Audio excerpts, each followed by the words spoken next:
যে রিজিক আমি আমার মায়ের পেটে থাকতেই আল্লাহ তাআলা লিখে দিয়েছেন, সেই রিজিক ভোগ না করে আমি কোনোদিন মরবো না। বিষ্ণু সাল্লাল্লাহু আলাইহি ওয়াসাল্লাম আমাদেরকে জানিয়েছেন, তোমার জন্য যে রিজিকের বন্দোবস্ত, যেই অ্যালটমেন্ট আছে, সেটা ভোগ না করে, উপভোগ না করে তুমি মরবে না, এবং সেটা আপনি উপভোগ করবেন, আপনার কাছেই আসবে। ধরুন আপনারা যে ফল আমেরিকাতে খান, এটা কি আমেরিকায় চাষ হয় ফল, নাকি কানাডা মেক্সিকো থেকে আসে?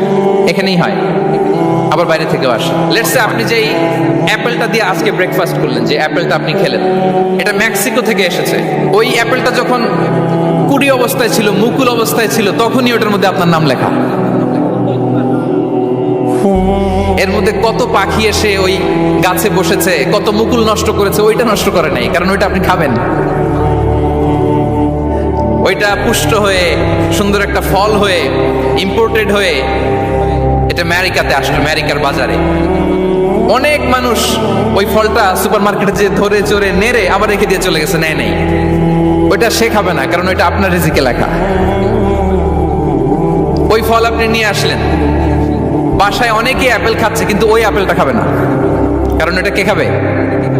সুবহানাল্লাহ পড়তে পারলেন না মজা করে? আল্লাহু আকবার। আপনার জন্য যে রিজিক নির্ধারিত, এটা আপনিই খাবেন।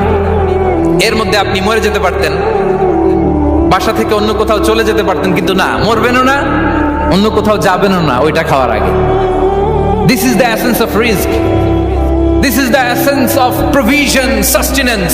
ইন্নাল্লাহা হুয়া রাজ্জাকু যুল কুওয়াতিল মাতিন। মায়ের পেটে থাকতে নির্ধারিত, ওই ফল কেউ টাচ করবে না up until you try it. This is risk.